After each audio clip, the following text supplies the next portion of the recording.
See, I had an apartment. I had a 2-bedroom apartment, and the building was in foreclosure. And the new management didn't tell us, or the old management didn't tell us it was in foreclosure. And new management come in 5 days before they took over. They served everybody eviction notice. It took us to eviction court, so we got an eviction on us. And now it's hard for us to get a place. It's hard because when you go do a credit, your background, it comes up an eviction, and the owners already assume that it's for non-payment of rent. But it was a mass eviction. Everybody got kicked out of the building because they were going to rehab the building.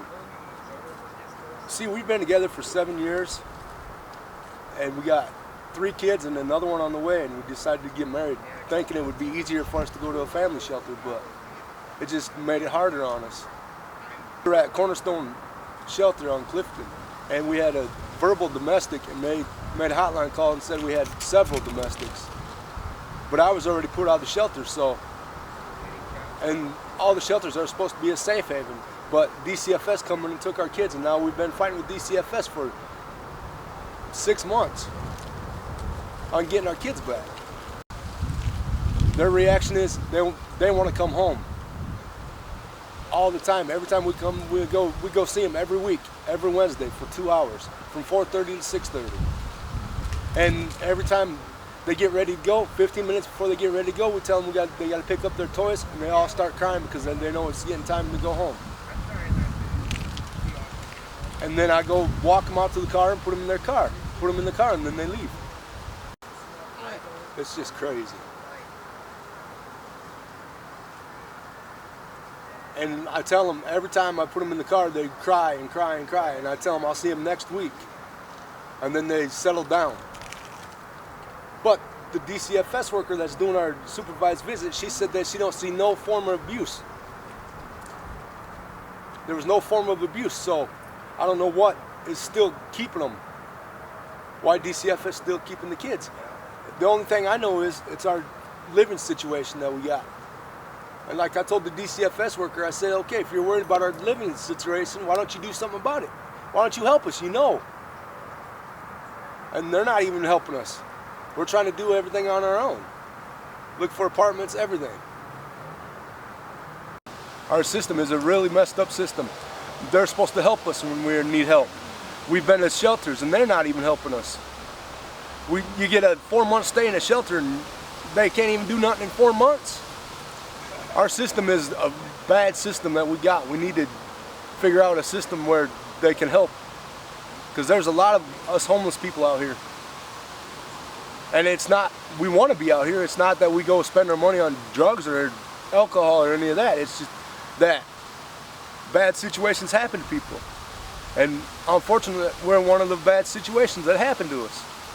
So now I've been out here for almost 4.5 years. In December, it'll be 5 years I've been out here.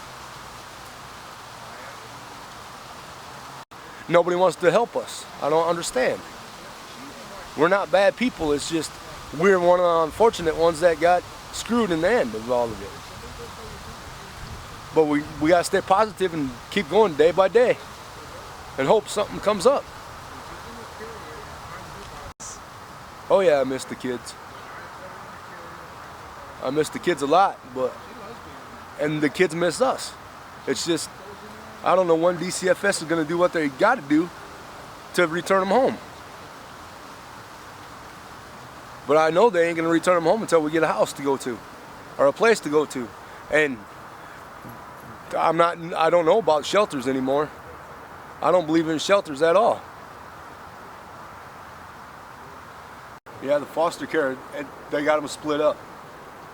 My 4-year-old and my 3-year-olds together, my 13-year-old and my gonna be 2-year-olds together. And they're spread all out through Chicago.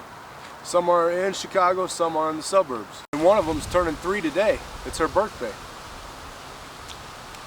And we had a birthday party for her last Wednesday when we had our visit. We took a cake and everything to her. And we all had cake and had a little birthday party for them. The dog keeps me a lot of company. My friends that I stay with keep me company.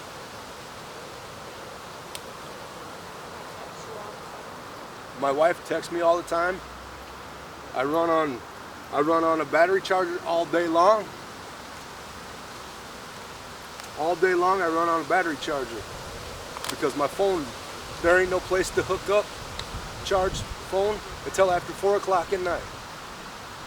So I got a little battery pack charger that charges my phone. It takes 4 AA batteries and it charges my phone, and then I keep the charge on my phone at all times.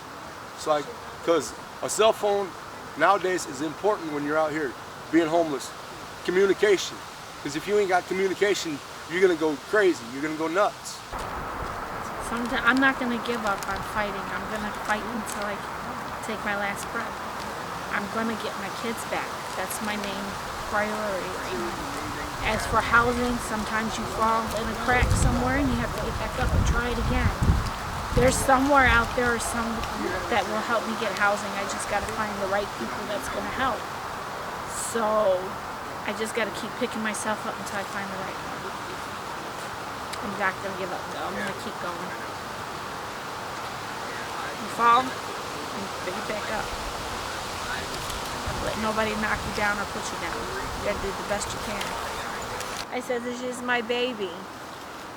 I don't have my kids, so I got her. She keeps me going. At least I got something. I don't live out here, but when I do come out here to visit, this is what she does.